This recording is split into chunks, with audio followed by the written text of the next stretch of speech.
நெய்வேலி நிலமெடுப்புல நீதிமன்றம் என்ன தீர்ப்பு கொடுத்தாங்கன்னு உங்களுக்கு தெரியுமா? 44,000 ஏக்கர் நிலத்தை அது ஒரு வேளாண்மை செய்யக்கூடிய ஒரு நிலத்தை பிடுங்கி 32,000 கோடி வருமானம் சம்பாதிச்சிருக்காங்க. அதுல அரசாங்கத்துக்கு, தமிழ்நாடு அரசாங்கத்துக்கு மட்டும் 6,600 கோடி அந்த இதுக்கு துணையா இருந்ததுக்காக லாபத்தை கொடுத்திருக்காங்க. அதெல்லாம் யாருக்கு வரனா, நிலம் யாருக்கு கொடுத்தாங்களோ அவங்களுக்கு வர வேண்டியது. அந்த நிலம் கொடுத்தவங்களுக்கு இழப்பீடா எதையுமே வழங்கல.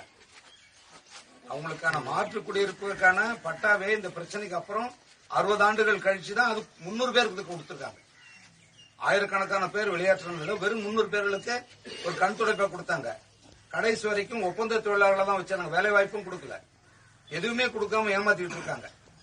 இப்ப இப்படிப்பட்ட ஒரு இடத்துக்கு இவ்வளவு பெரிய ஒரு பேரிழப்புக்கு நீதிமன்றம் என்ன சொல்லிச்சு? இப்ப 24,000 ஏக்கர் நிலத்தை எடுக்க போறாங்க இல்லையா, அதுக்காக நம்முடைய வேளாண்மை துறை அமைச்சர் முன்னிலையில தமிழ்நாடு அரசாங்கம் காவல்துறையை வச்சுட்டு எடுக்க வந்த அப்பவும் அதை போய் நம்ம தடுத்து நிறுத்தணும், பாட்டாளி மக்கள் கட்சி. அப்ப மக்களுடைய எதிர்ப்பு வந்தப்ப நீதிமன்றம் சொல்லுது, அது பாருங்க அந்த தீர்ப்பு எவ்வளவு கொடுமையானது பாருங்க. நிலம் கொடுத்தது பத்தி அவங்க பேசல, நிலம் கொடுத்துருங்க, ஆனா அதுல பயிரிட்டிங் இல்ல, நெல் பயிர், அதுக்கு எவ்வளவு செலவாச்சு அந்த இழப்பை கொடுங்கன்னு ஒரு தீர்ப்பு. இது என்னங்க? அது ஒரு நீதிமன்றம் இப்படி ஒரு தீர்ப்பு கொடுக்குது.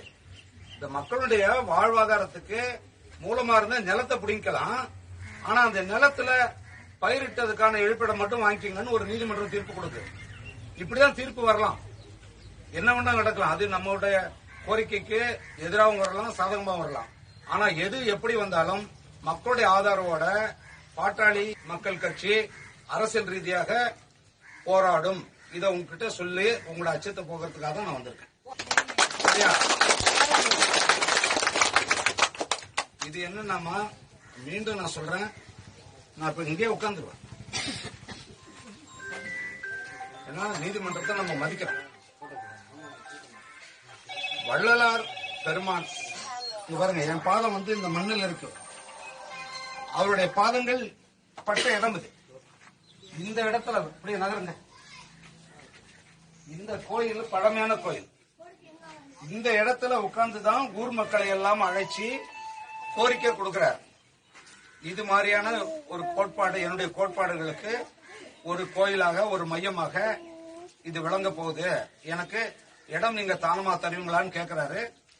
106 ஏக்கர் இந்த மக்கள் தானமா கொடுக்கறாங்க, எங்களுடைய மூதாதையர்கள். இந்த கோயில்ல உட்கார்ந்துதான் அதை வாங்கினார். அதனால இந்த இடத்துல உங்களை நான் சந்திக்கிறேன். வள்ளலார் என்பவர் ஒரு தனி மனிதனாக நீங்க பார்க்க வேண்டாம். ஏன்னா கடலூர் நீதிமன்றத்தில் அவரை கூட்டு போனாங்க, என்ன நடந்துச்சுன்னு உங்களுக்கு தெரியும்.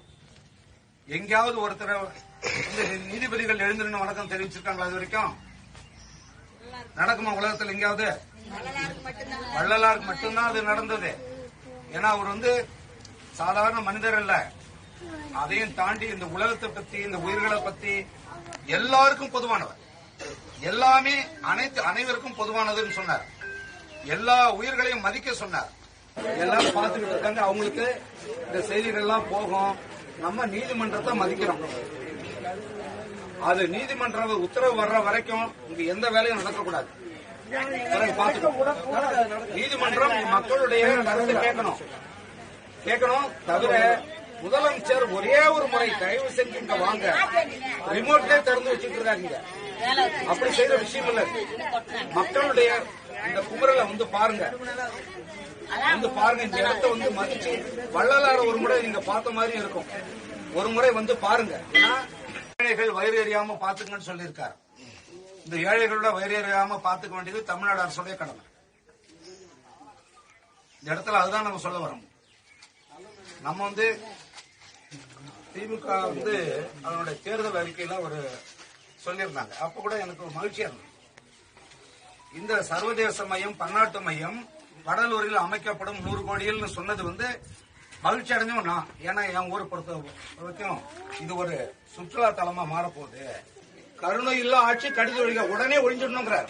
கருணை இல்லாத ஆட்சி அந்த இடத்துக்கு போயிடக்கூடாது, வைக்கக்கூடாத இடத்துங்கள்ல கை வைக்கிறாங்க. இது மிகப்பெரிய தவறு. நாங்க எல்லாம் துணை இருக்கோம். வெளியில வைக்கும்போது என் மக்கள் கூலி எல்லாம் வேலை செய்யறோம். எங்களுக்கு கூலியே வேணாம். வள்ளலாருக்காக ஒரு இடம் அமைக்கணும்னா நாங்களே வரோம். நான் வரேன். அதை செய்யுங்க. முதலமைச்சருக்கு சொல்லக்கூடியது இதுதான். தயவு செய்து மேற்கொண்டு இதுல பிரச்சனை பண்ணாமல் வள்ளலார அமைதியா அவருடைய கோட்பாடா வாழ விடுங்க. சாகடிச்சிடாதீங்க. நன்றி.